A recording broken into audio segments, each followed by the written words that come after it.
Elle pensait qu'il leur demandait une preuve de loyauté pour les épargner, un sacrifice humain.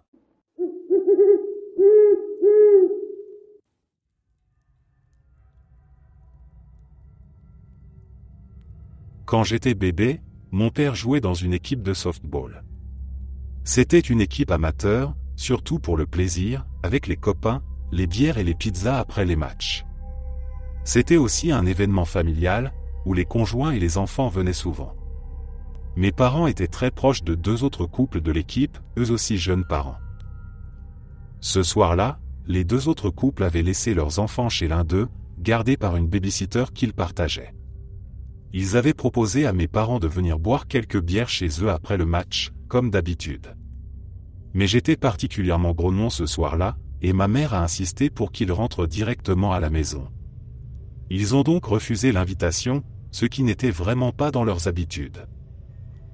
Cette décision a littéralement sauvé nos vies. Quand les 2 couples sont rentrés chez eux plus tard dans la soirée, ils sont tombés en plein milieu d'un cambriolage.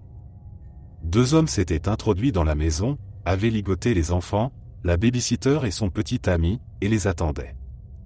Lorsque les parents sont arrivés, ils ont été pris en otage à leur tour. Les assaillants ont forcé les pères à les accompagner dans plusieurs endroits, notamment des banques et un supermarché dont l'un des hommes était le gérant, pour vider les comptes et ouvrir le coffre-fort. Après avoir obtenu ce qu'ils voulaient, les criminels sont retournés à la maison et ont massacré tout le monde. Les 2 familles, la babysitter et son petit ami, les enfants compris. Les meurtriers ont fini par être arrêtés et jugés. Mon père a assisté au procès, et il a dit que c'était la première fois de sa vie qu'il s'était surpris à penser que la peine de mort pouvait être justifiée.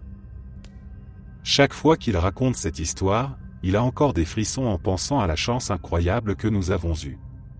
Si je n'avais pas été aussi difficile ce soir-là, nous serions probablement morts avec eux. Et petite précision que j'ai apprise récemment, ce n'était pas moi le bébé à l'époque, mais ma sœur, 9 ans plus âgée. Mon père raconte cette histoire depuis toujours, mais il s'était trompé sur ce détail.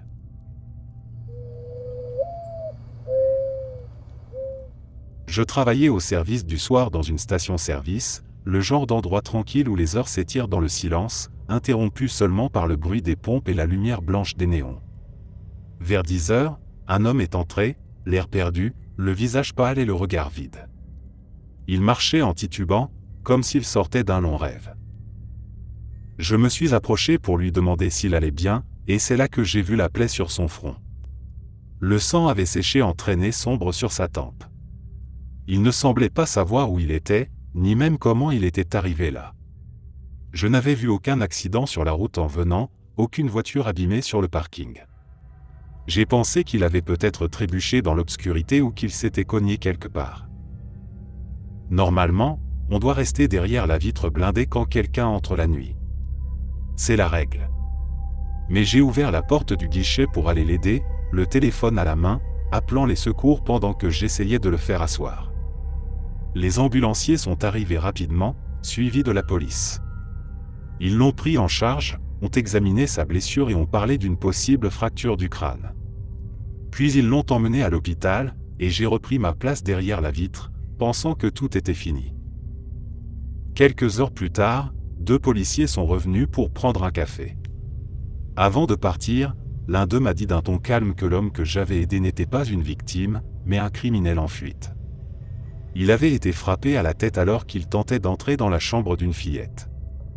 Il était recherché pour viol et meurtre dans 2 autres États.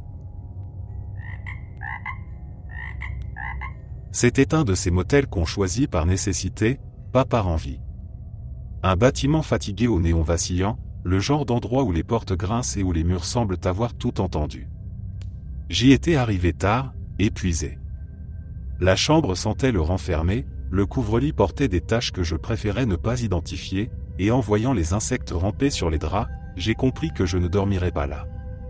Trop fatigué pour repartir ou discuter avec la réception, j'ai pris une couverture et me suis installé dans la baignoire. C'était étroit, froid, mais au moins sûr, pensais-je. Je ne sais pas combien d'heures j'ai dormi. J'ai été réveillé par un bruit sec, un craquement de verre. Au début, j'ai cru rêver. Puis un second bruit, plus fort. J'ai attrapé le couteau que je gardais toujours à portée de main, et je suis sorti de la salle de bain. La lumière du réverbère filtrait à travers le rideau. Là, à moitié dans la fenêtre brisée, un homme essayait d'entrer. Nos regards se sont croisés. Un silence étrange, suspendu. Lui, figé, la moitié du corps dehors, moi, les doigts crispés sur le couteau. On aurait dit que le temps s'était arrêté. Puis il a ouvert la bouche et a dit d'une voix hésitante. « C'est ta chambre ?» J'ai répondu, encore incrédule. « Oui, c'est ma chambre, mec. » On est resté ainsi un moment, à se fixer, tous les deux surpris de la tournure absurde de la situation. Puis il a reculé lentement, pestant à mi-voix contre moi, m'accusant d'avoir laissé la fenêtre ouverte et de ne pas m'attendre à ce qu'il entre.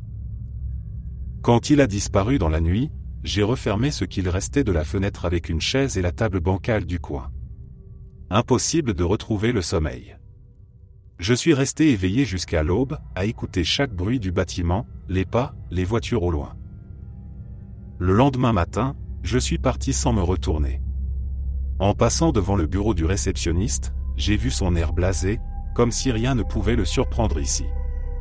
Et je me suis dit que cet endroit, avec ses murs fissurés et ses clients fantômes, devait avoir bien d'autres histoires comme la mienne, enfouies quelque part entre deux chambres jamais vraiment propres.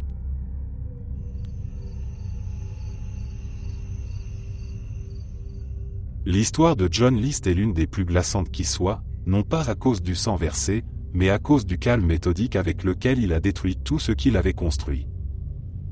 En 1971, John List vivait dans une grande maison victorienne du New Jersey avec sa femme Hélène, sa mère Alma, et leurs 3 enfants, Patricia, John Jr. et Frédéric.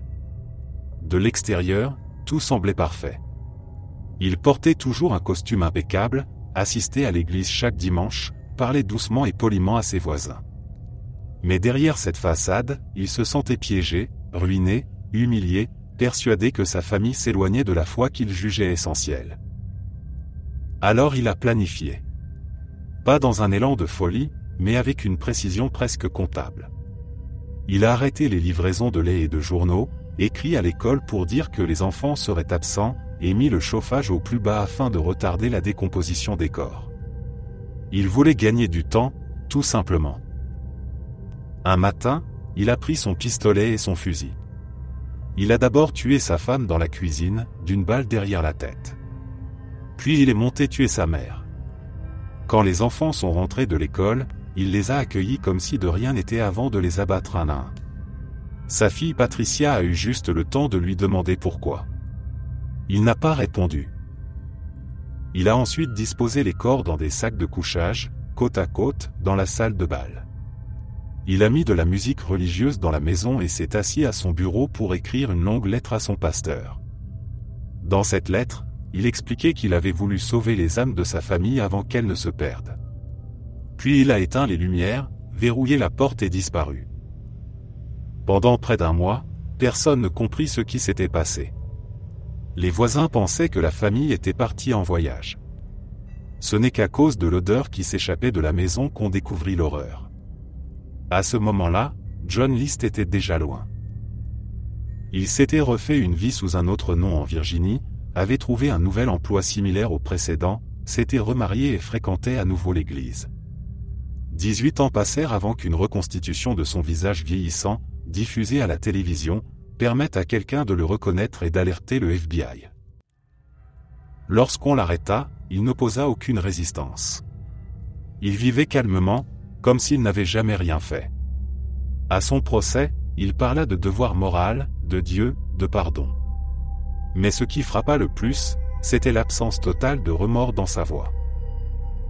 John List passa le reste de sa vie en prison, et même là, il ne comprit jamais qu'il n'avait pas sauvé sa famille.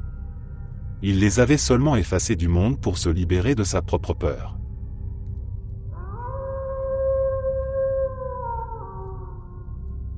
L'histoire de la grotte de Nuti Puti, dans l'Utah, est l'une de celles qui laisse un silence pesant quand on la raconte. Ce n'est pas une légende urbaine, ni un récit de témérité. C'est une histoire de malchance, d'un homme ordinaire pris au piège d'un lieu qui ne pardonne pas. John Jones avait 26 ans. Il était étudiant en médecine, croyant, marié, père d'un petit garçon, et bientôt d'un second. C'était un sportif, habitué à l'effort, passionné par l'exploration. Avec sa famille, il avait grandi à explorer des grottes comme celle de Nutiputi, un réseau étroit de tunnels et de cavités souterraines, connu pour ses passages resserrés et sa difficulté. Un soir de novembre 2009, il décida d'y retourner, accompagné de son frère et d'amis spéléologues. L'entrée de la grotte était étroite, mais il connaissait les passages. À un moment, John s'engagea dans un conduit qu'il croyait être l'un des tunnels principaux. En réalité, c'était un boyau minuscule qui s'enfonçait vers le bas. En rampant, il s'enfonça trop loin, et lorsqu'il voulut reculer, il comprit qu'il était coincé. Il était à plus de 30 mètres sous terre, la tête en bas, le torse écrasé entre deux parois de calcaire. Son frère tenta de tirer sur ses chevilles, en vain. Les secours furent appelés. Rapidement, des dizaines de sauveteurs, pompiers et spéléologues expérimentés arrivèrent. Ils installèrent un système de poulies et de cordes pour essayer de le remonter, centimètre par centimètre. Mais le temps jouait contre lui. Coincé dans cette position, le sang s'accumulait dans sa tête et sa poitrine, privant ses jambes d'oxygène. Chaque tentative pour le libérer lui faisait plus de mal que de bien. Quand les sauveteurs réussirent enfin à le soulever légèrement, une fixation céda. John retomba dans la même position, épuisé, à bout de force. Ils restèrent près de lui pendant 28 heures. Les sauveteurs lui parlaient pour le garder conscient, lui lisaient des passages de la Bible qu'il demandait, lui racontaient des histoires pour le rassurer. Il répondit jusqu'à ce que sa voix s'éteigne. Peu après minuit, il perdit connaissance. Son cœur finit par s'arrêter. Le lendemain, les équipes comprirent qu'il serait impossible de récupérer son corps sans risquer d'autres vies. Les autorités décidèrent alors de sceller l'entrée de la grotte, laissant John là où il avait rendu son dernier souffle.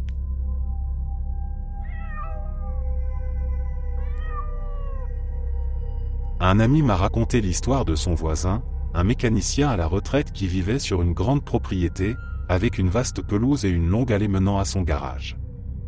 Près de ce garage, il gardait 2 vieilles voitures hors d'usage dont il prélevait parfois des pièces. Un soir, alors qu'il était assis dans son salon, il a commencé à entendre des bruits provenant de l'extérieur, du côté de sa cour avant.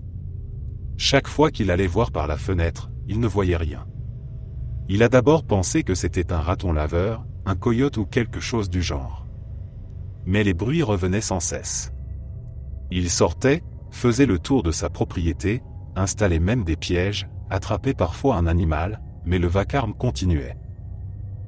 Puis, les bruits sont devenus des murmures. Il affirmait entendre des voix dans sa cour, comme si des gens chuchotaient dehors. Il sortait pour vérifier, faisait le tour du terrain, mais ne trouvait personne. Les voix revenaient pourtant, encore et encore. Il a fini par appeler la police. À chaque fois, les agents faisaient le tour, ne trouvaient rien et repartaient. Au bout d'un moment, ils lui ont dit d'arrêter de les appeler pour ça et de plutôt installer une caméra de surveillance, car il n'y avait rien d'anormal selon eux. Le vieil homme a alors cru qu'il devenait fou. Un soir d'été, il n'arrivait pas à dormir. Il est sorti sur la terrasse arrière pour fumer une cigarette. C'est alors qu'il a entendu à nouveau ces fameuses voix, venant de l'avant de la maison. Il a écrasé sa cigarette et s'est discrètement approché du jardin de devant. Il est arrivé juste à temps pour voir les portes de sa vieille camionnette se refermer doucement, sans bruit. Pris de panique, il a fait demi-tour, est rentré à l'intérieur et a appelé la police. Les agents sont arrivés sans gyrophare, pour ne pas alerter quiconque pouvait être là. En s'approchant du véhicule, les portes se sont brusquement ouvertes, et plusieurs personnes se sont mises à détaler dans toutes les directions. En fouillant la camionnette, la police a découvert des seringues et du matériel de drogue. Ces gens utilisaient son vieux van comme planque pour s'injecter de la drogue, en pleine nuit, pendant des semaines. Le pauvre homme n'était pas fou après tout.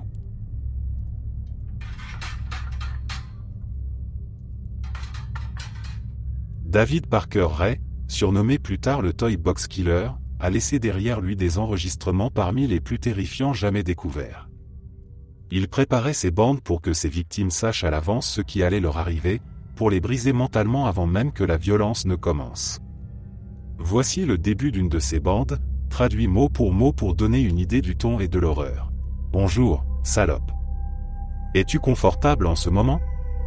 J'en doute. Menottes aux poignets et aux chevilles. Bâillonné. Peut-être les yeux bandés. Tu es désorienté et effrayé, je l'imagine. C'est normal dans ces circonstances. Pour l'instant, reprends-toi et écoute cette cassette. Elle est très utile pour ta situation. Je vais te dire, en détail, pourquoi tu as été kidnappé, ce qui va t'arriver et combien de temps tu resteras ici. Je n'ai pas les détails de ta capture, parce que cette bande a été enregistrée le 23 juillet 1993 en tant que message général pour d'éventuels captifs futurs. Ce qui rend ces enregistrements insoutenables, en dehors du contenu, c'est l'intention froide qu'ils trahissent. Ray ne se contentait pas d'agir, il préparait un scénario, une mise en scène où la terreur verbale faisait partie de la torture. Les bandes étaient conçues pour déshumaniser, elles décrivaient des souffrances à venir avec une précision clinique, puis laissaient la voix de l'agresseur reprendre le contrôle, comme un maître d'orchestre à l'écoute des réactions. Les victimes étaient ainsi soumises non seulement à des violences physiques, mais aussi à une démolition psychologique savamment organisée. Les enquêteurs ont retrouvé plusieurs de ces cassettes lors de la perquisition. Les fichiers audio, joints à d'autres preuves matérielles retrouvées dans le lieu que l'on a appelé plus tard la « boîte à jouets », ont été présentés lors du procès. Les transcriptions ont servi de témoignages muets, elles racontent, sans images, l'intention criminelle et l'état d'esprit de l'auteur. Pour les familles des victimes et pour les spécialistes qui ont écouté ces bandes, la froideur de la voix et la méthodologie exposée ont suffi à révéler l'ampleur du calcul derrière ces crimes. La découverte de ces enregistrements a eu un double effet. D'un côté, ils ont permis de documenter et de prouver les crimes, d'étayer les témoignages et d'obtenir des condamnations. De l'autre, leur existence a prolongé le traumatisme. Les bandes ont circulé dans les dossiers judiciaires et, avant d'être définitivement enfermées dans les archives, elles ont été écoutées par des enquêteurs, des psychologues et des jurés qui ont dû composer avec des heures d'un contenu conçu pour détruire des personnes. Pour beaucoup, l'écoute a été une épreuve en soi. Le portrait de Ray qui émerge de ces documents n'est pas celui d'un fou aveuglé par un accès de violence spontanée. C'est celui d'un homme qui planifiait, réalisait des dispositifs et se préparait à infliger la peur comme instrument. Les transcriptions montrent l'association d'une logistique macabre et d'un vouloir méthodique. Elles ont servi aussi aux psychologues forensiques pour tenter de comprendre comment un individu pouvait construire un tel rituel de domination. Les survivantes qui ont témoigné ont décrit l'effet paralysant de la bande. Entendre, avant même que la violence physique n'advienne, la description froide et posée de ce qui allait être infligé, a amplifié l'impression d'impuissance. Beaucoup ont parlé, après coup, d'un sentiment d'obligation à obéir, comme si la bande légitimait aux yeux de l'agresseur chaque geste à venir. Dans les audiences, ces témoignages ont permis de replacer les enregistrements dans leur contexte humain, loin de la simple curiosité morbide. Après la condamnation, le cas de Ray a alimenté des réflexions sur la manière de traiter, conserver ou interdire la diffusion de tels matériaux sensibles. Les bandes et leurs transcriptions sont devenues des pièces de procédure, des archives pénales qui interrogent l'équilibre entre le besoin de preuve et la préservation de la dignité des victimes. Elles restent un rappel brutal de la capacité de certains à transformer la violence en mise en scène méthodique et de la nécessité d'un traitement respectueux et prudent de ces traces. C'était une petite aire de repos, juste à la sortie de la ville. Un endroit banal où les routiers s'arrêtaient pour boire un café ou dormir quelques heures avant de reprendre la route. Mais un matin, les employés chargés de l'entretien y firent une découverte qui hanta longtemps la région. Dans les buissons, derrière les tables de pique-nique, ils trouvèrent un sac en plastique partiellement déchiré. À l'intérieur, il y avait un corps. Ou plutôt, ce qu'il en restait, un torse sans tête, sans bras, sans jambes. La police boucla immédiatement la zone. Les journaux locaux parlèrent d'un crime isolé, d'un possible règlement de compte. Mais rien ne correspondait. Aucune disparition signalée, aucune trace d'identité. L'autopsie révéla qu'il s'agissait d'une femme, probablement dans la trentaine, mais c'était tout. Aucun tatouage identifiable, aucun indice concret. Le dossier resta ouvert, puis s'enfonça dans le silence des archives. Les années passèrent. Dans la ville, l'affaire devint une sorte de légende sinistre que les anciens évoquaient parfois le soir, à voix basse. Certains disaient que la victime avait été tuée ailleurs et qu'on avait voulu cacher les preuves. D'autres parlaient d'un tueur itinérant. Ma mère, elle, avait sa propre idée, un chauffeur routier, de passage, habitué aux longues distances et aux haltes isolées. Un homme capable de dissimuler un crime en dispersant les restes sur plusieurs États, rendant toute enquête impossible. 10 ans plus tard, grâce à des analyses ADN plus avancées, on parvint enfin à lui rendre un nom. C'était une femme disparue depuis des années, connue pour se prostituer sur les routes et vivre de petits boulots. Sa famille, installée à plusieurs centaines de kilomètres, ignorait même qu'elle se trouvait dans notre région. Mais son identité retrouvée ne mena à rien de plus. Pas de suspect, pas de témoin, pas de traces exploitables. L'affaire fut classée faute d'éléments.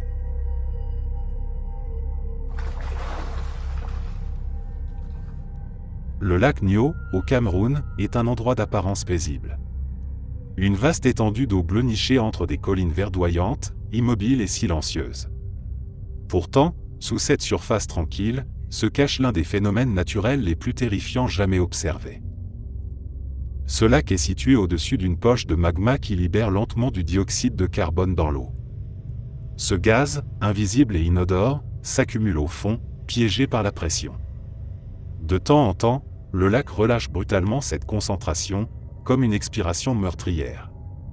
En 1986, cette respiration du lac a pris la forme d'un désastre. Cette nuit-là, sans le moindre avertissement, un grondement a secoué la vallée.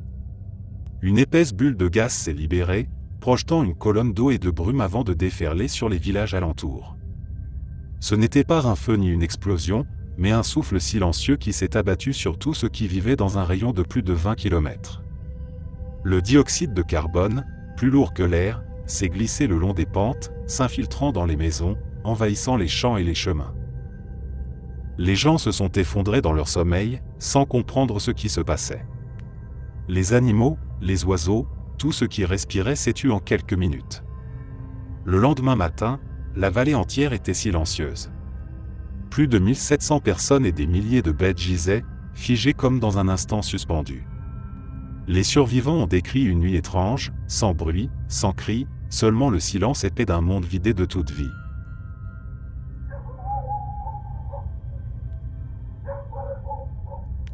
Cette histoire s'est déroulée tout près de l'endroit où j'ai grandi, à quelques rues seulement. C'est l'un de ces drames dont on entend parler une fois, et qu'on n'oublie jamais. Judy Kirby vivait dans une petite ville tranquille, le genre d'endroit où tout le monde connaît tout le monde, où les nouvelles circulent plus vite que le vent. Elle avait 3 enfants, un emploi instable, et un passé compliqué. Depuis quelque temps, elle allait mal. Une dépression sévère, des relations détruites, des rumeurs sur des affaires de drogue, et la peur d'être arrêtée. Ceux qui la connaissaient disaient qu'elle n'était plus la même, qu'elle s'était enfermée dans un silence étrange, presque mécanique. Un jour de mars, elle passa chercher le fils de sa sœur, un petit garçon qui fêtait ses 10 ans. Elle promit de l'emmener chercher un cadeau. Elle installa ses 3 enfants à l'arrière, leur attacha les ceintures, puis prit la route. Ce devait être une simple sortie d'anniversaire. Mais elle ne revint jamais. Peu après, plusieurs appels affolés furent passés au 911. Une voiture roulait à contresens sur la voie rapide, à toute vitesse. Des témoins racontèrent plus tard avoir vu les phares foncer droit sur eux, sans un freinage, sans un écart. 90 secondes. C'est tout ce qu'il fallut pour que la tragédie se produise. La voiture de Judy percuta de plein fouet un autre véhicule, conduit par un père qui ramenait ses 2 enfants et un ami de la famille. L'impact fut si violent que les moteurs se désintégrèrent, les tôles se mêlèrent, et les véhicules prirent feu presque aussitôt. 6 enfants et un adulte moururent sur le coup. La route fut jonchée de débris, de jouets, de morceaux de vêtements. Seuls 2 survivants furent retrouvés vivants, Judy, grièvement blessée, et l'enfant qui se trouvait dans l'autre voiture. Les enquêteurs découvrirent rapidement que l'accident n'en était pas un. Judy avait volontairement pris la mauvaise voie, cherchant à se tuer. Mais dans ce geste de désespoir, elle avait emporté avec elle presque toute une génération d'enfants. Lors de son procès, elle resta figée, sans expression.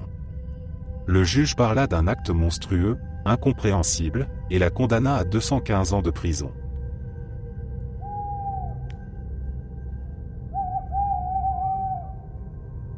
Je vais te raconter quelque chose qui m'est arrivé, ou plutôt dont j'ai été témoin. Une nuit, j'étais dans un bar avec un ami que je rendais visite à New Rochelle, dans l'État de New York.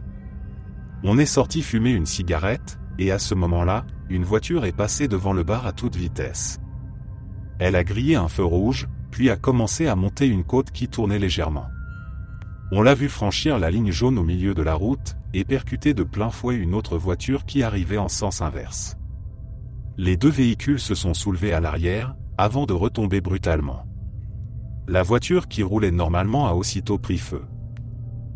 Je suis rentré en courant dans le bar, j'ai attrapé un extincteur et j'ai crié au barman d'appeler les secours.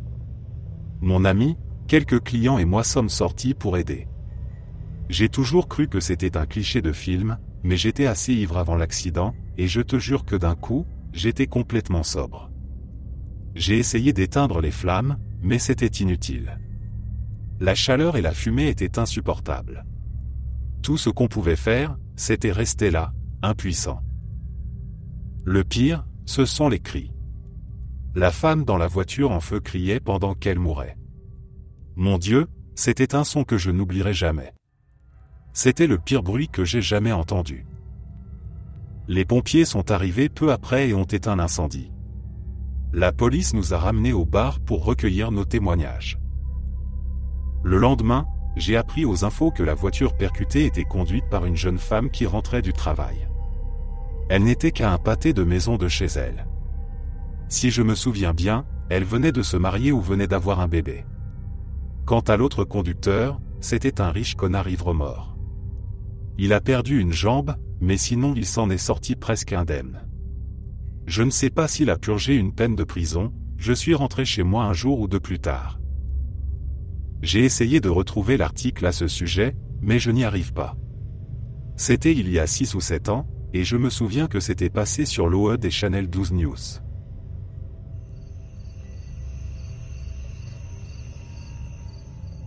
Au début des années 1990, dans une petite ville de Colombie-Britannique, un nom circulait sur toutes les lèvres. Terry Driver.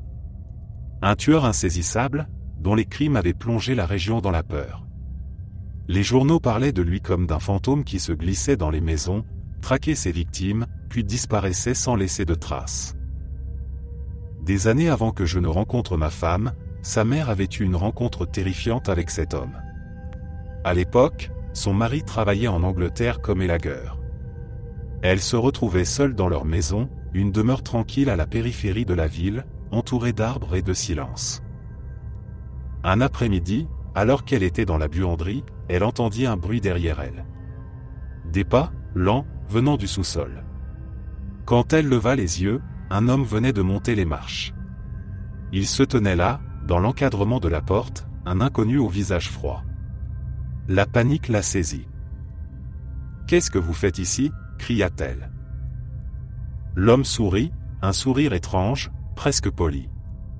Il prétendit être un ami de son mari, venu lui rendre visite. Selon lui, son mari lui aurait dit qu'il pouvait entrer sans frapper. Elle sut tout de suite que c'était faux. Son mari n'aurait jamais laissé quelqu'un pénétrer ainsi dans leur maison. Elle garda pourtant son calme. D'une voix ferme, elle lui répondit qu'il était simplement sorti faire quelques courses et qu'il allait revenir d'un instant à l'autre. Le visage de l'homme se figea. Après un bref silence, il dit qu'il allait l'attendre dehors. Il fit demi-tour, sortit, et s'éloigna lentement. Aussitôt la porte refermée, elle courut jusqu'au téléphone et appela la police. Les agents arrivèrent vite, mais l'homme avait déjà disparu. Pendant plusieurs jours, elle resta sur le qui-vive, laissant les lumières allumées la nuit, verrouillant chaque fenêtre. 2 semaines plus tard, les informations du soir diffusèrent le portrait du tueur arrêté. Terry Driver. C'était lui. Le même visage, le même regard qu'elle n'oublierait jamais. L'homme qui s'était tenu dans sa maison, à quelques mètres d'elle. J'avais une petite siamoise incroyablement douce et peureuse. Pas une bagarreuse, pas une aventurière. Elle se cachait sous le lit dès que quelqu'un d'autre que moi entrait dans la maison. Les propriétaires ou les ouvriers disaient souvent « Je croyais que vous aviez un chat ». Mais avec moi, elle était inséparable, totalement loyale et très attachée. À cette époque, je vivais dans un appartement aménagé dans un grenier. La porte d'entrée donnait directement sur un escalier qui montait jusqu'au salon. Une nuit, elle s'est mise à hurler au pied de l'escalier, juste à l'intérieur de la porte. Elle miaulait, criait, gémissait sans s'arrêter. J'étais à moitié endormi et je me demandais ce qu'elle faisait, en espérant qu'elle se calme. Puis je l'ai entendue. Un bruit sec, distinct, la poignée de la porte contourne. Clic. Puis encore. Clic. Et encore. Clic. Quelqu'un essayait discrètement mais fermement de forcer la porte, en pleine nuit. En une seconde, j'étais debout. Complètement réveillé. Ma chatte a couru en haut de l'escalier, m'a regardé droit dans les yeux, et s'est tue d'un coup. Elle avait fait son travail. Elle m'avait réveillé. Il devait être environ 2 heures du matin. Mon petit ami de l'époque rentrait parfois très tard à cause de son travail de nuit, alors j'ai immédiatement pris mon téléphone pour lui chuchoter « C'est toi, à la porte ?» Il a répondu « Quoi ? Putain, non.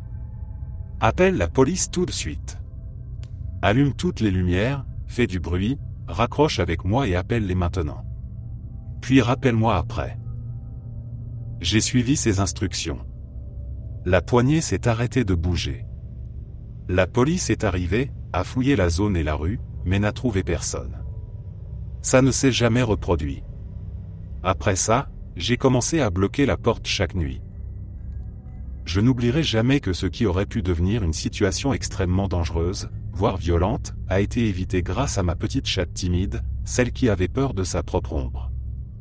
Cette nuit-là, elle m'a sauvé la vie. Les chats sont incroyables. Ne doutez jamais d'eux. Ma petite compagne a depuis traversé le pont de l'arc-en-ciel, comme on dit.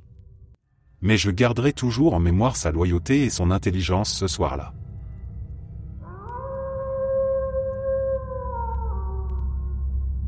Mon père m'a raconté cette histoire plus d'une fois, et chaque fois qu'il la raconte, on sent que quelque chose en lui se fige encore. C'était dans les années 1960. Lui et ses amis, comme beaucoup d'adolescents à l'époque, pensaient être invincibles. Une soirée d'été, quelques bières, un vieux pick-up et l'envie de sentir la vitesse sur les routes de campagne. Ils riaient, chantaient, la musique à fond, la poussière soulevée par les pneus. Mais plus les kilomètres passaient, plus l'alcool et l'excitation faisaient perdre la raison. Mon père, un peu moins ivre que les autres, sentit le danger venir. Le conducteur poussait le moteur à fond, les phares tremblaient à chaque virage. Mon père criait qu'ils voulaient descendre, qu'ils allaient finir par se tuer. Le conducteur, irrité, freina brusquement. Mon père et une fille assise à l'arrière profitèrent du moment pour sortir. Ils claquèrent la portière et commencèrent à marcher vers la ville, dans la nuit calme, pendant que le pick-up repartait à toute allure dans l'autre sens. Ils n'avaient parcouru qu'1 kilomètre à peine lorsqu'un grondement sourd déchira le silence, suivi d'un bruit métallique et d'un cri lointain. Le virage était connu pour être traître, un coup de brutal au milieu d'une descente, presque invisible dans l'obscurité. Le camion ne l'avait pas vu. Il avait percuté un arbre à une vitesse folle. 2 des passagers furent tués sur le coup. Le troisième, le conducteur, fut projeté à moitié hors du véhicule. Le hasard fit qu'il s'était écrasé juste devant la maison de 2 médecins. Ils sortirent en courant, firent tout ce qu'ils purent, mais les blessures étaient trop graves. Le survivant perdit une jambe, une partie du bras et resta paralysé. Il vécut encore quelques mois avant de mourir à l'hôpital. À cette époque, les soins étaient rudimentaires, et la rééducation presque inexistante. Des années plus tard, lorsque j'ai eu mon permis, mon père m'a conduit à cet endroit. Il s'est garé sans parler, le regard fixé sur le virage. L'arbre était toujours là, vieux, épais, avec encore des traces de métal incrustées dans l'écorce. Il m'a simplement dit, c'est là que j'aurais dû mourir. Il m'a expliqué que le père du conducteur avait fait suspendre les restes du pick-up au centre de la ville pendant des mois, pour rappeler à tous ce que la vitesse et l'alcool pouvaient coûter. Les gens passaient devant sans oser parler, les jeunes ralentissaient en voiture.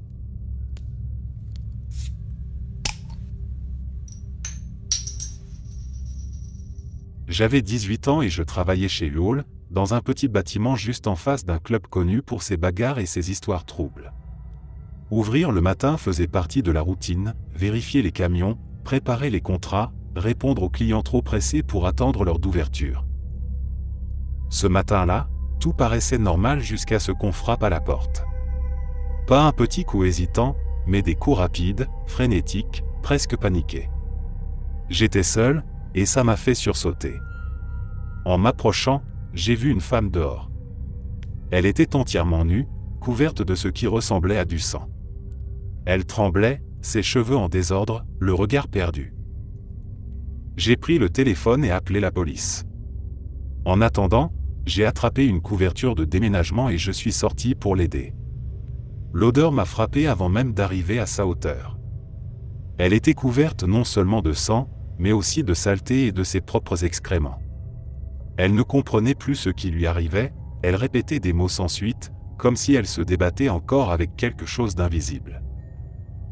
Je l'ai enveloppée dans la couverture pendant qu'elle tremblait. Elle essayait de parler, mais sa voix se brisait. Quand les policiers sont arrivés, ils l'ont tout de suite prise en charge et ont appelé les secours.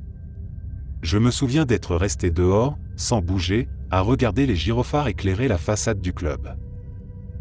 Plus tard, j'ai appris qu'elle avait été droguée dans ce même club, agressée, puis abandonnée dans l'allée derrière le bâtiment. Elle avait erré à moitié consciente jusqu'à tomber sur mon local.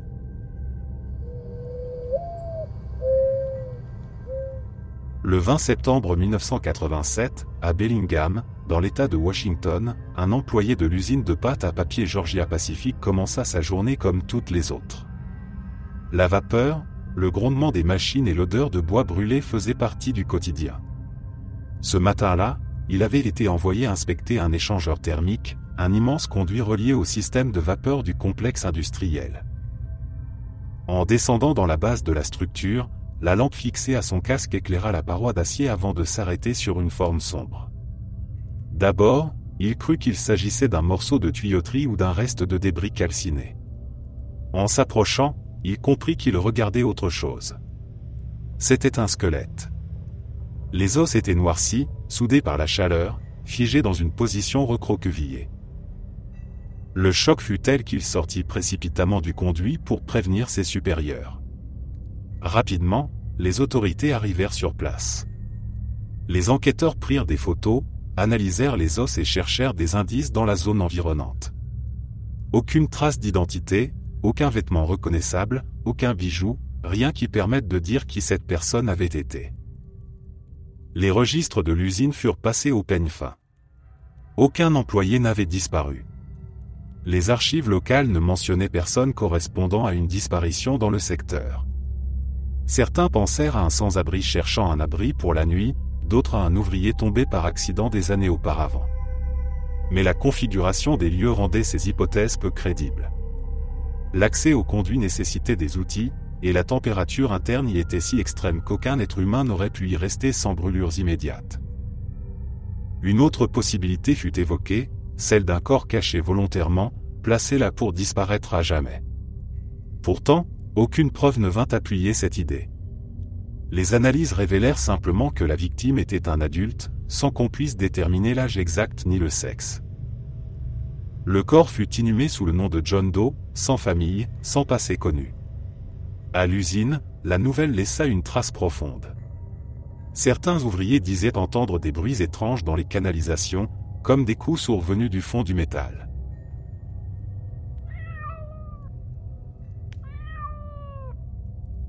C'était dans une conserverie de poissons, une de ces usines où tout fonctionne à la seconde près. Le vacarme des machines, la vapeur, l'odeur salée de la mer et du métal chaud faisaient partie du décor.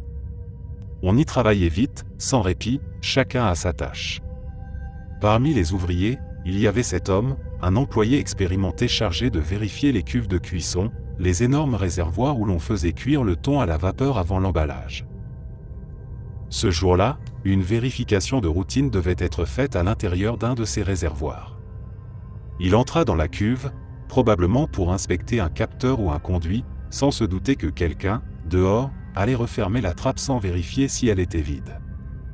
Dans ce genre d'endroit, le moindre oubli peut devenir fatal. Quelques instants plus tard, le cycle de cuisson fut lancé. L'eau bouillante se transforma en vapeur, la pression monta, et la température grimpa bien au-delà de ce qu'un corps humain peut supporter. À l'extérieur, personne ne remarqua rien avant qu'il ne soit trop tard. Ce n'est qu'à la fin du cycle, quand ils rouvrirent la cuve, qu'ils comprirent ce qui s'était passé. L'enquête parla d'un accident industriel, d'un manquement aux procédures, d'un enchaînement d'erreurs humaines. Les collègues restèrent marqués à vie. Dans l'usine, plus personne n'entra jamais dans un réservoir sans qu'une vérification stricte ne soit faite, plusieurs fois, par plusieurs personnes. Cette histoire, dans le milieu des usines de conserve, circule encore. Elle sert d'avertissement silencieux à ceux qui travaillent parmi les machines et la vapeur. Un simple oubli, une porte refermée trop vite, et la routine peut devenir un cauchemar.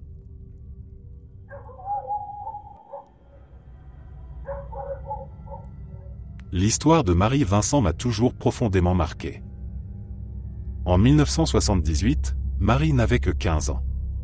Elle voulait rentrer chez elle après une dispute, le pouce levé au bord d'une route poussiéreuse de Californie. Beaucoup de voitures passaient sans s'arrêter, puis un homme d'une cinquantaine d'années s'est arrêté. Il s'appelait Laurence Singleton. Son sourire paraissait sincère, presque paternel, et Marie, épuisée, a cru pouvoir lui faire confiance. Au début, la route semblait tranquille. Il parlait un peu, de rien d'important. Mais le ton de l'homme a changé, son regard aussi. Ce qui suivit fut d'une cruauté inimaginable. Il l'agressa, la viola, puis, pris d'une violence froide, l'obligea à sortir du véhicule. Quand elle tenta de fuir, il s'empara d'une hache et lui trancha les 2 bras.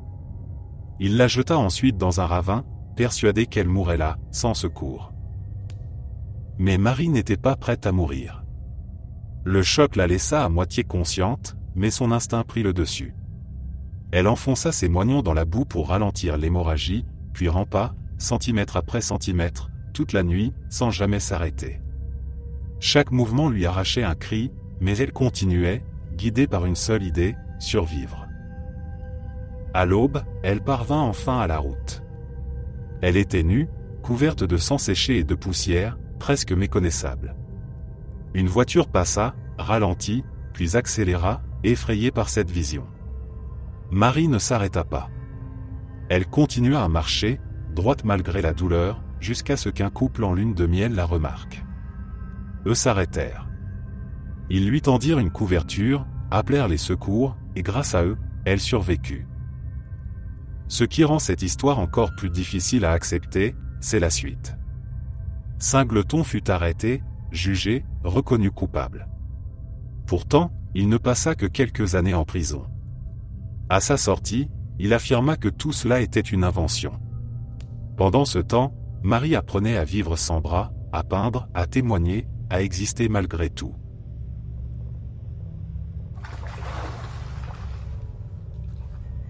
En 1944, au-dessus du Pacifique, un bombardier américain s'écrasa près de l'île japonaise de Shishijima.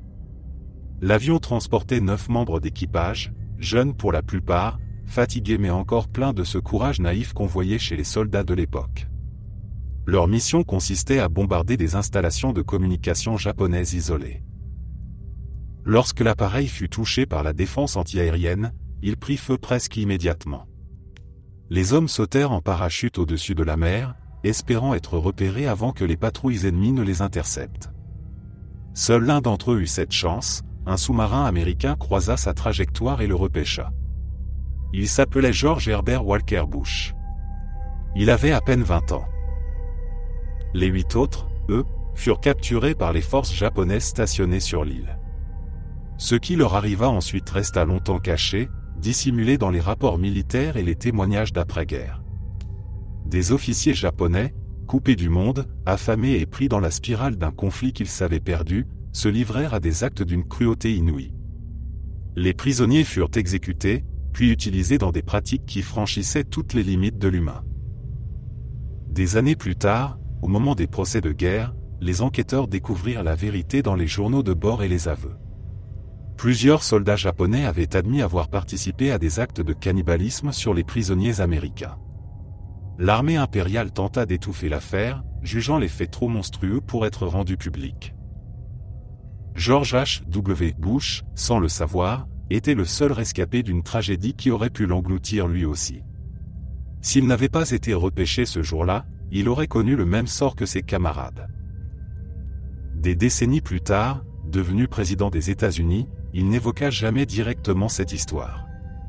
Ceux qui l'ont interrogé sur cette mission racontent qu'il répondait brièvement, avec une gravité rare, puis changeait de sujet. Peut-être savait-il que certaines histoires, même vraies, ne peuvent être racontées sans que le silence semble plus juste que les mots.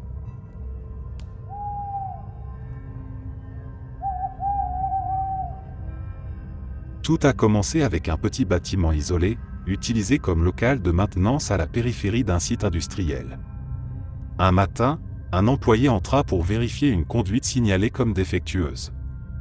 Il ne ressortit jamais. Quand un collègue le chercha, il le trouva étendu au sol, immobile. Pensant à un malaise ou à une électrocution, il appela les secours. Un enquêteur arriva le premier. Il poussa la porte, observa la scène, puis se pencha pour vérifier le pouls du premier homme. Quelques secondes plus tard, il s'effondra lui aussi. Quand les paramédics arrivèrent, ils se précipitèrent à l'intérieur sans masque, persuadés d'avoir affaire à une urgence ordinaire.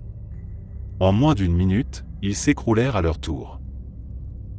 Au total, 4 personnes étaient mortes dans la même pièce, sans bruit, sans lutte, sans trace de violence. Ce n'est qu'après coup qu'on comprit la cause. Le local contenait un réservoir qui avait lentement libéré du gaz inerte, probablement du dioxyde de carbone ou de l'azote, utilisé pour certaines opérations techniques.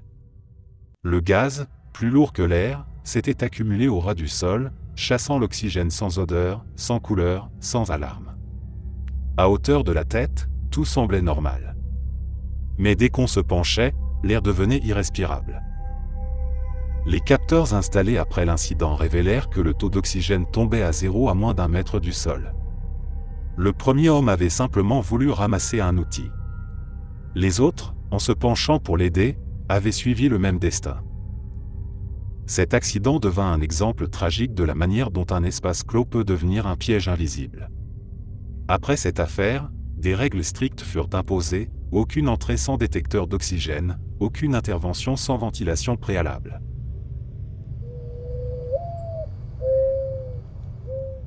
Une amie à moi a vécu quelque chose d'effrayant, une de ces situations qui rappellent à quel point tout peut basculer en quelques secondes. Un soir, alors qu'elle rentrait chez elle après le travail, elle sentit qu'on la suivait. Elle n'entendait rien, mais cette sensation de présence derrière elle ne la quittait pas. À chaque pas, elle jetait un coup d'œil par-dessus son épaule sans rien voir de précis. Puis, entre 2 lampadaires, elle distingua une ombre qui se fondait dans les buissons, disparaissant dès qu'elle se retournait. Son cœur s'emballa. Elle prit une grande inspiration, resserra les sangles de son sac et se mit à courir. Ce n'était pas une fuite paniquée, mais celle d'une fille qui savait exactement jusqu'où elle pouvait aller. Elle courait tous les jours, s'entraînait à faire des sprints pour se défouler, et cette habitude allait lui sauver la vie. Elle sprinta jusqu'à sa maison, ouvrit la porte en tremblant, la claqua derrière elle et verrouilla toutes les serrures. De la fenêtre du salon, elle vit la silhouette. L'homme était là, immobile, dans la pénombre du jardin. Il observait la maison, sans bouger. Elle prit le téléphone, composa le numéro de la police et attendit sans oser respirer. Les minutes lui semblèrent interminables. Quand les policiers arrivèrent, ils coupèrent leur sirène à distance et s'approchèrent en silence. Ils le prirent par surprise, caché derrière une haie. Dans son sac, ils trouvèrent des menottes, des préservatifs et un couteau. L'enquête révéla rapidement son identité. Son ADN correspondait à celui d'un violeur en série recherché depuis des mois, responsable d'au moins 6 agressions dans la région. As-tu déjà entendu parler du nazi qui était si monstrueux que même d'autres nazis, y compris des membres de la SS, ont tenté à plusieurs reprises de le faire arrêter et de dissoudre son unité? Son nom était Oskar Dirlewanger, et son unité était surnommée les Chasseurs Noirs ou la Brigade Dirlewanger. Oskar Dirlewanger était un nazi de la première heure. Avant la guerre, il avait déjà été emprisonné pour pédophilie. Lorsque la Seconde Guerre mondiale éclata et que l'Allemagne commença à manquer d'hommes valides, son vieil ami Heinrich Himmler, chef de la SS, lui confia le commandement d'une unité composée d'abord de braconniers allemands, puis de criminels issus des prisons civiles et militaires. Cette unité avait pour mission officielle de traquer les partisans ennemis dans les territoires occupés, mais en réalité, elle s'attaquait surtout aux civils. Les crimes commis par la brigade Dirlewanger sont d'une horreur difficile à concevoir. Même au sein de la SS, pourtant responsable d'atrocités innombrables, d'autres officiers dénonçaient son comportement et réclamaient son arrestation. Parmi les crimes les plus connus, il y eut celui d'un village entier en Biélorussie, dont les habitants furent enfermés dans une église avant que celle-ci ne soit incendiée. Ceux qui tentaient de s'enfuir étaient abattus. L'unité violait, torturait et massacrait sur son passage en Europe de l'Est et en Europe centrale. Lors de l'insurrection de Varsovie en 1944, la brigade fut envoyée pour réprimer les résistants polonais. L'un de leurs crimes les plus odieux eut lieu dans un hôpital pour enfants. Les soldats se présentèrent d'abord comme venus sécuriser les lieux, puis violèrent les infirmières, les employés et même certaines jeunes patientes avant d'exécuter tout le monde. Ceux qui respiraient encore furent achevés à la baïonnette. Les exactions de cette unité étaient telles que d'autres officiers nazis disaient les mépriser et rédigeaient des rapports pour dénoncer leurs crimes, sans succès. Himmler protégeait Dirlewanger, qui resta à la tête de ses troupes jusqu'à la fin de la guerre. Heureusement, la brigade Dirlewanger fut finalement anéantie peu avant la chute du Reich, et ses membres survivants furent pourchassés après la guerre. Dirlewanger lui-même fut capturé par les forces alliées et mourut peu après, battu à mort par des prisonniers polonais. Même parmi les bourreaux nazis, il reste une figure emblématique de la cruauté la plus abjecte.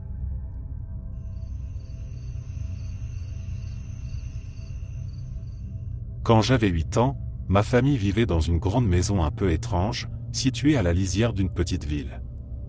Le district scolaire était en pleine réorganisation, si bien que, même si mon frère et moi n'avions que 2 ans d'écart, nous allions dans des écoles différentes et prenions des bus différents.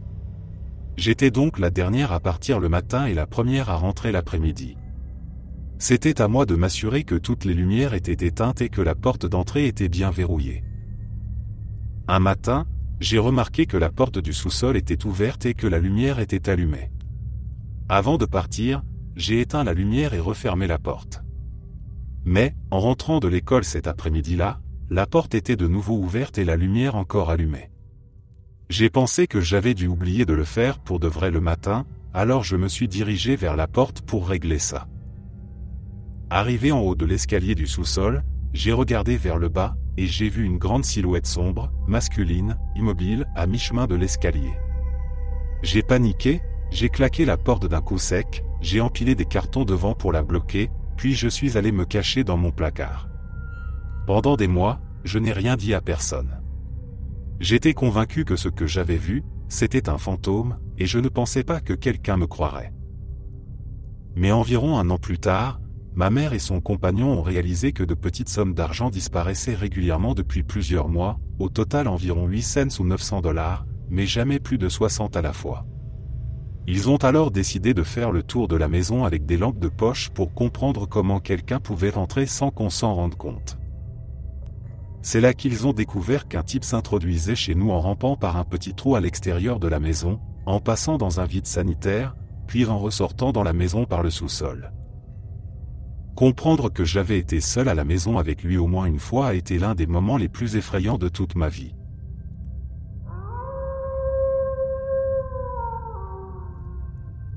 Je suis presque sûr que certains amateurs de faits divers vont deviner de qui il s'agit avant la fin, car son histoire est vraiment unique. Quand mes parents étaient à l'université, ils ont fait un voyage en Floride. Ils s'étaient rencontrés par des amis communs et étaient partis ensemble, même s'ils n'étaient pas encore sortis officiellement ensemble. Mon père et un de ses amis devaient retrouver ma mère et quelques-unes de ses amies dans un hôtel, mais, comme deux étudiants insouciants, ils ont perdu la notion du temps et se sont rendus compte qu'ils n'arriveraient jamais à l'heure s'ils y allaient à pied. Ils ont donc décidé de faire du stop, et une voiture conduite par deux femmes s'est arrêtée pour les prendre. Au début, tout semblait normal, jusqu'à ce que la conductrice leur demande si ça les dérangeait de s'arrêter pour faire le plein d'essence. Mon père et son ami ont répondu que non, puisqu'ils étaient en avance. Elle est donc entrée dans une station-service, a rempli son réservoir, puis est remontée dans la voiture et a démarré à toute vitesse, sans payer. Mon père et son ami ont commencé à paniquer, mais la femme a sorti un pistolet de dessous son siège et a demandé quelque chose comme « On va avoir un problème ». Ils ont secoué la tête frénétiquement, que faire d'autre dans une situation pareille? Finalement, elle les a déposés devant l'hôtel, sains et saufs, sans leur faire le moindre mal. Sur le moment, ils n'y ont pas trop réfléchi et ont fini par oublier l'incident. Jusqu'à ce que, quelque temps plus tard, les journaux commencent à parler d'une tueuse en série en Floride, Aileen Wuornos. Mon père n'a eu qu'à voir sa photo à la télévision pour la reconnaître aussitôt. C'était elle, la conductrice. Il pense aujourd'hui que la seule raison pour laquelle elle ne les a pas tués, c'est parce qu'ils ont été très polis et respectueux avec elle. Ses victimes, à l'inverse, étaient souvent des hommes qui essayaient de profiter d'elle.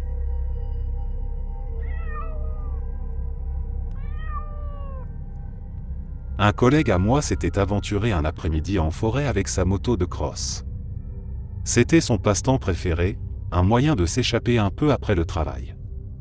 Il connaissait les sentiers par cœur, les virages serrés, les montées boueuses et les longues lignes droites où il pouvait ouvrir les gaz sans crainte. Ce jour-là, tout semblait ordinaire. Le soleil filtrait à travers les arbres, le moteur grondait dans le silence des bois. Puis, à une courbe, quelque chose d'invisible l'attendait. Un câble tendu entre deux troncs, à la hauteur du cou. Il n'eut pas le temps de réagir. Le choc fut brutal. Le monde bascula, la moto s'écrasa plus loin, et lui resta au sol, suffocant, incapable d'émettre le moindre son. L'homme qui avait tendu le câble sortit de la forêt. Il vérifia que le pilote ne bougeait plus, s'empara de la moto et disparut, laissant son corps au bord du sentier. Mon collègue ne se souvient plus de grand-chose après ça. Des promeneurs l'ont trouvé plus tard, à moitié conscient, la gorge ouverte et la trachée fracturée. Il a passé des semaines à l'hôpital. Les médecins ont dû reconstruire une partie de son larynx. Sa voix n'a jamais été la même, plus rauque, plus faible, comme un souvenir permanent de ce qu'il avait vécu. Il a fini par reprendre le travail, mais il n'est plus jamais retourné sur ces sentiers. Il disait souvent que ce qui le hantait, ce n'était pas la douleur ni la peur, mais la raison derrière tout ça. Quelqu'un avait tendu ce piège pour une moto d'occasion, un objet de peu de valeur. Ce genre d'acte, gratuit et froid, lui avait fait perdre toute confiance dans l'idée que les gens sont, au fond, raisonnables.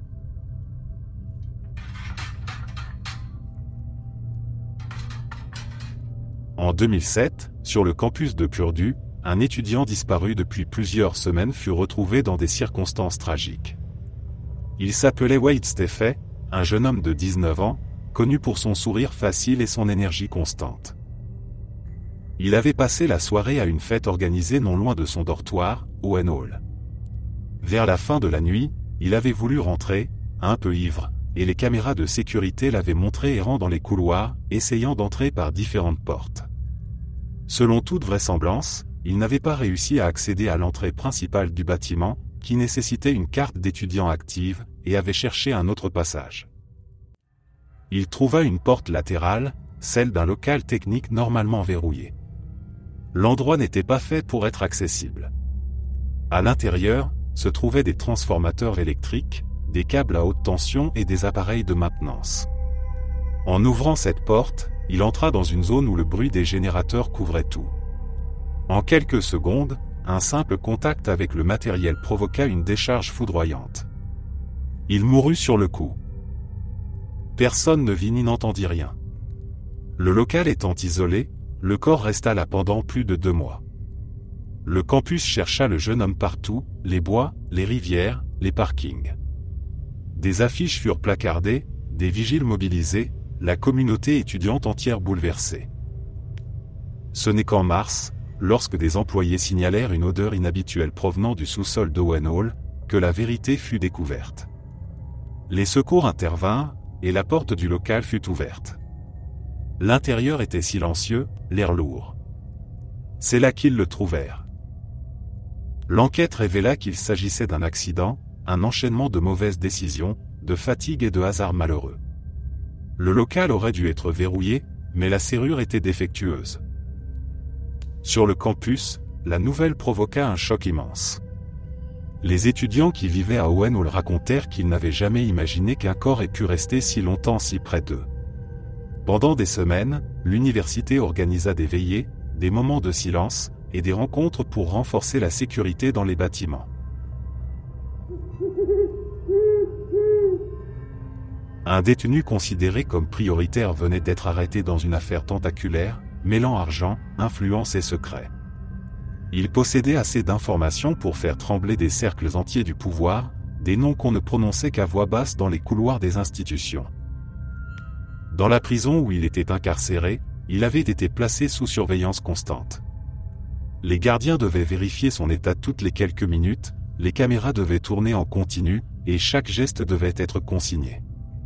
Tout semblait sous contrôle, jusqu'à cette nuit où tout s'effondra. Le lendemain matin, on annonça qu'il s'était suicidé dans sa cellule. Les rapports initiaux mentionnaient une défaillance des caméras, un problème technique survenu précisément à ce moment-là. Les gardiens, censés assurer la surveillance rapprochée, affirmaient avoir été distraits, ou envoyés ailleurs par coïncidence. Les enregistrements des heures précédentes avaient disparu, les protocoles de sécurité semblaient avoir été oubliés. La nouvelle fit le tour du monde. Officiellement, il s'agissait d'un suicide. Officieusement, personne n'y croyait vraiment. Les discussions s'enflammèrent, les versions divergeaient. Certains parlaient d'un silence orchestré, d'une élimination déguisée en désespoir. D'autres voyaient dans cette mort une suite logique d'une vie passée à manipuler les plus puissants. Les journalistes relayèrent la version officielle, celle où tout n'était qu'un enchaînement d'erreurs et de malchance. Les autorités répétèrent que l'affaire était close. Mais dans l'opinion publique, le doute s'installa pour de bon. Avec le temps, les théories se multiplièrent, les enquêtes se heurtèrent à des murs, et les preuves manquantes restèrent manquantes. L'affaire ne disparut jamais vraiment. Elle devint un symbole de tout ce que les gens redoutent des coulisses du pouvoir, des vérités enterrées, des témoins réduits au silence, et des coïncidences trop parfaites pour être honnêtes. Officiellement, il s'est suicidé. C'est ce que disent les dossiers, les rapports, et les bulletins du soir. Et pourtant, chaque fois que quelqu'un évoque son nom, le même silence s'installe. Celui des choses qu'on sait sans pouvoir les dire.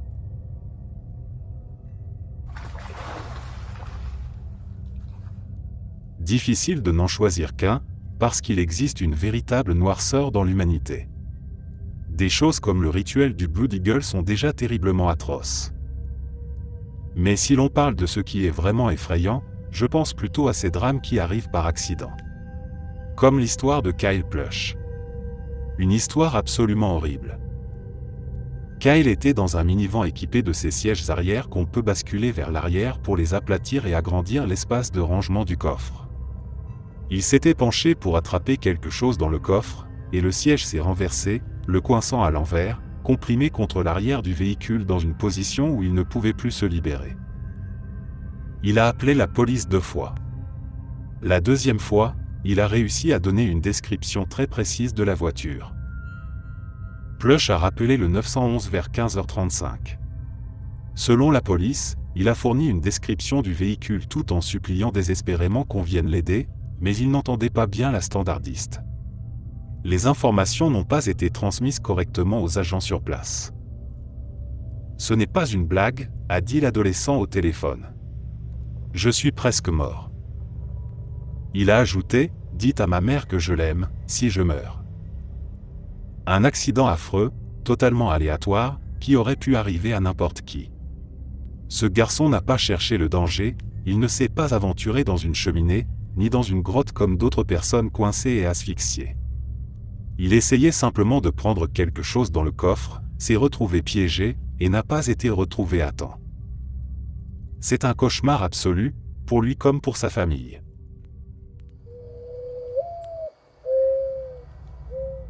Il y a plusieurs années, mon mari, qui ne l'était pas encore à l'époque, travaillait au siège d'une entreprise industrielle de blanchisserie, quand un drame épouvantable est survenu.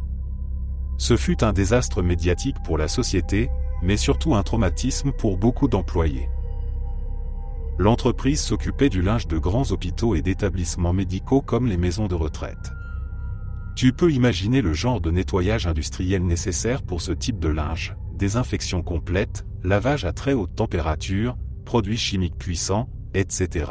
Un jour, un chariot de linge a suivi le cycle habituel, trempage, blanchiment, ébullition. Puis, à la sortie, au moment où le linge tombait sur le tapis roulant pour être trié avant le séchage et le repassage, un cri d'horreur a retenti. Un petit corps de nouveau-né avait été découvert, emmêlé dans les draps. Le bébé avait littéralement été cuit par le processus de nettoyage.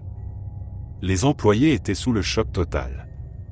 L'usine a été immédiatement arrêtée, la police appelée, et tout le linge a été retracé jusqu'à l'hôpital d'origine pour comprendre ce qui s'était passé. Il s'est avéré qu'il s'agissait d'un bébé mort-né, laissé dans son berceau après que les parents avaient fait leurs adieux. Le corps avait été recouvert d'une couverture, en attendant qu'on le descende à la morgue. Malheureusement, une infirmière qui venait de prendre son service n'était sans doute pas au courant. Elle a simplement ramassé les draps et les couvertures du lit d'accouchement, pensant qu'il s'agissait de linge sale, et les a versés dans le chariot à linge. Les autres membres du personnel, ainsi que les parents, ont supposé que le corps avait été transféré à la morgue pour y être conservé, en attendant les démarches funéraires. L'enquête a conclu que la blanchisserie n'était pas responsable, mais la famille du bébé était anéantie, et l'hôpital a fait l'objet de vives critiques. Les employés de la blanchisserie qui avaient découvert le corps ont dû bénéficier d'un suivi psychologique, et la plupart ont fini par quitter leur poste. Par la suite, l'entreprise a changé ses procédures, désormais, chaque chariot de linge est vidé à la main, pièce par pièce, avant d'être mis dans les machines, pour qu'un tel drame ne puisse jamais se reproduire. Quand l'USS West Virginia sombra à Pearl Harbor, le 7 décembre 1941, le monde entra dans la guerre, et des milliers d'hommes disparurent en mer. Mais parmi eux, 3 marins vécurent un sort encore plus cruel que celui de la bataille elle-même. Lorsque les bombes frappèrent le navire, il s'inclina lourdement avant de couler dans les eaux troubles du port.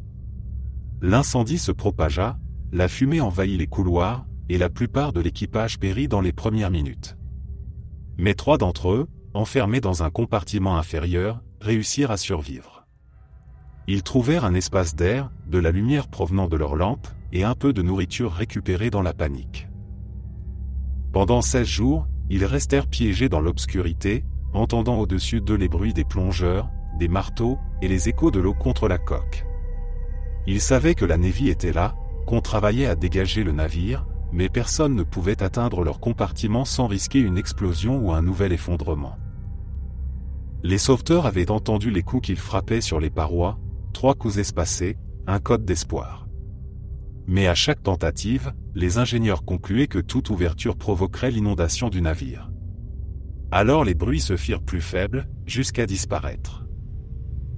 Quand, plusieurs mois plus tard, l'épave fut enfin dégagée, on retrouva dans une section étroite du navire un calendrier griffonné sur le mur, marqué jusqu'au 16e jour. À côté, les restes des 3 marins, toujours groupés. Ils avaient attendu, écrit, prié, puis s'étaient éteints dans le silence. La Navy sut qu'ils étaient vivants, mais impuissante à les sauver. Cette histoire resta longtemps cachée, trop douloureuse pour être racontée aux familles. Aujourd'hui encore, ceux qui visitent le mémorial de Pearl Harbor évoquent parfois ces 3 hommes, non comme des victimes de la guerre, mais comme des symboles de courage face à l'inévitable.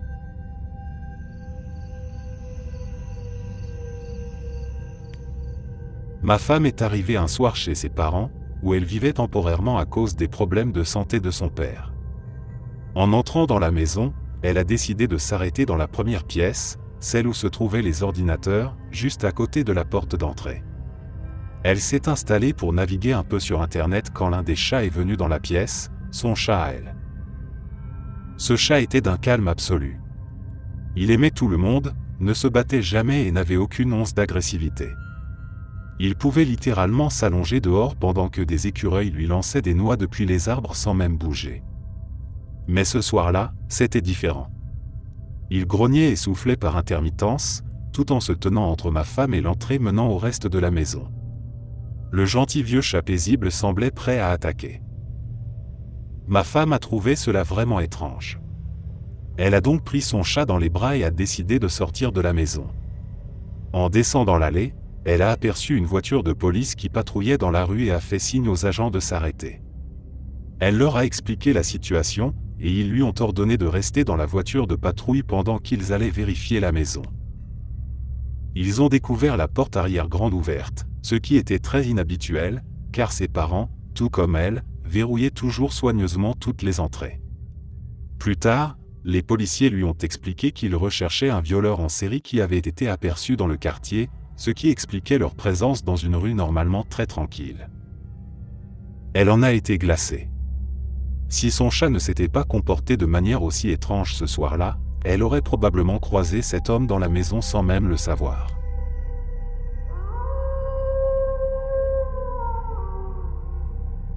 C'est une histoire vraie, tragique, et souvent racontée dans les milieux scientifiques comme un avertissement. Elle concerne Karen Wetterhahn, une chercheuse en chimie respectée à l'université Dartmouth, spécialisée dans les métaux lourds et leurs effets sur le corps humain. En 1996, elle travaillait sur un composé hautement toxique appelé diméthylmercure, une forme organique du mercure presque inimaginablement dangereuse. Elle portait des gants, une blouse, des lunettes, toutes les précautions standards. Mais ce jour-là, alors qu'elle manipulait une petite quantité du liquide argenté, 2 minuscules gouttes tombèrent sur le dos de sa main. Les gants en latex donnés par le laboratoire semblaient suffisants. Ils ne l'étaient pas. Le diméthylmercure traversa le matériau en quelques secondes et pénétra sa peau. Karen ne sentit rien. Pas de brûlure, pas de douleur, rien qui puisse la mettre en alerte. Pendant des mois, elle continua à enseigner, à diriger ses étudiants, à vivre sa vie normalement. 5 mois plus tard, les premiers symptômes apparurent. Des troubles de la parole, un léger déséquilibre, des gestes maladroits. Puis, très vite, les signes devinrent graves. Ses mains tremblaient, elle perdait l'équilibre, sa vision se brouillait. Les médecins firent des analyses et découvrirent des niveaux de mercure astronomiques dans son sang, des centaines de fois la limite tolérable. Le poison avait lentement détruit son système nerveux, cellule après cellule. Le mercure organique, une fois dans le corps, traverse la barrière hémato-encéphalique et s'accumule dans le cerveau, d'où il ne ressort jamais. Les médecins tentèrent des traitements expérimentaux, mais il était déjà trop tard. En moins d'1 an, Karen entra dans un coma dont elle ne sortit pas. Sa mort provoqua un séisme dans le monde scientifique. Les protocoles de sécurité en laboratoire furent révisés partout dans le monde. On découvrit que même les gants les plus épais de latex ou de nitrile ne pouvaient résister à ce type de substance.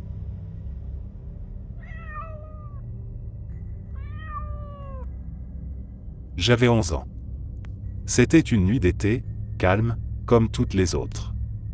Je dormais profondément quand quelque chose m'a tiré du sommeil. J'ai ouvert les yeux et j'ai vu une silhouette au-dessus de moi. Un homme. Il était assis sur moi, une main serrée sur ma bouche et mon nez. Son souffle sentait le froid et la poussière. Il m'a murmuré de ne pas crier et de me retourner.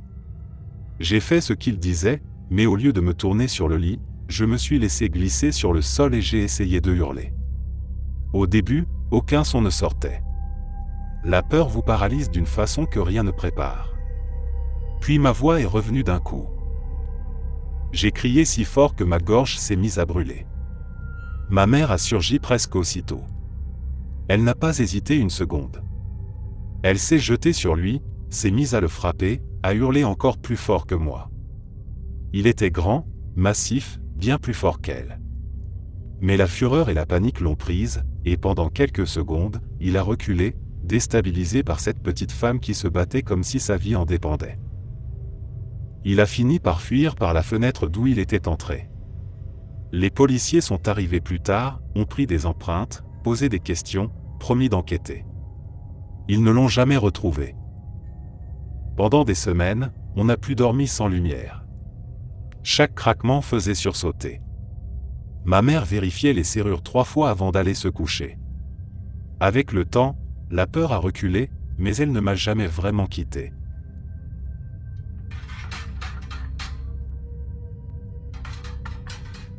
Le 31 mai 2014, dans la ville tranquille de Waukesha, dans le Wisconsin, 3 amies de 12 ans quittèrent une maison après une soirée pyjama. Elles se rendaient, disait-elle, dans un parc voisin. Rien d'inhabituel à première vue, un matin d'été, des filles riant ensemble, parlant à voix basse comme le font les enfants à cet âge. Mais ce qui allait suivre ne ressemblait à rien de ce qu'on aurait pu imaginer. Les 2 meneuses avaient planifié quelque chose depuis des semaines. Elles croyaient à une légende née sur Internet, celle d'une créature imaginaire appelée Slenderman. D'après les récits en ligne, il vivait dans les forêts, sans visage, vêtu de noir, et choisissait ses victimes parmi ceux qui osaient s'aventurer trop loin.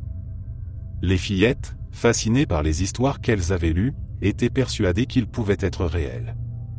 Pire encore, elles pensaient qu'il leur demandait une preuve de loyauté pour les épargner, un sacrifice humain. Elles attirèrent leur ami dans les bois sous prétexte d'un jeu.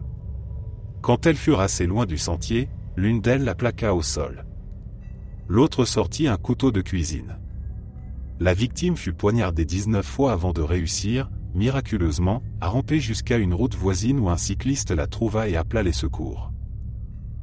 L'enquête révéla la préparation méticuleuse des 2 agresseuses.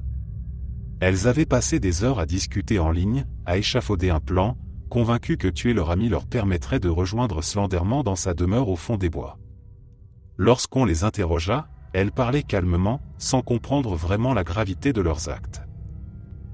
Le procès bouleversa le pays. Les experts expliquèrent que les 2 filles souffraient de troubles psychotiques sévères, amplifiés par l'univers numérique qu'elles ne distinguaient plus du réel.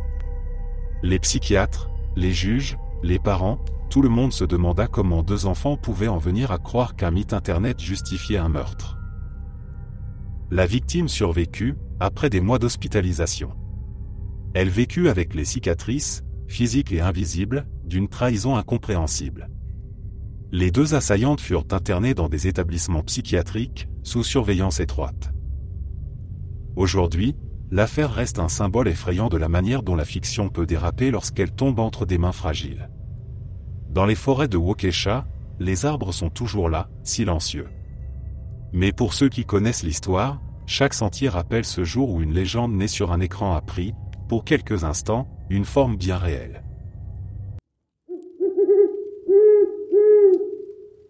Merci d'être resté jusqu'à la fin. N'oubliez pas d'aimer la vidéo, de vous abonner et de partager vos propres histoires en commentaire.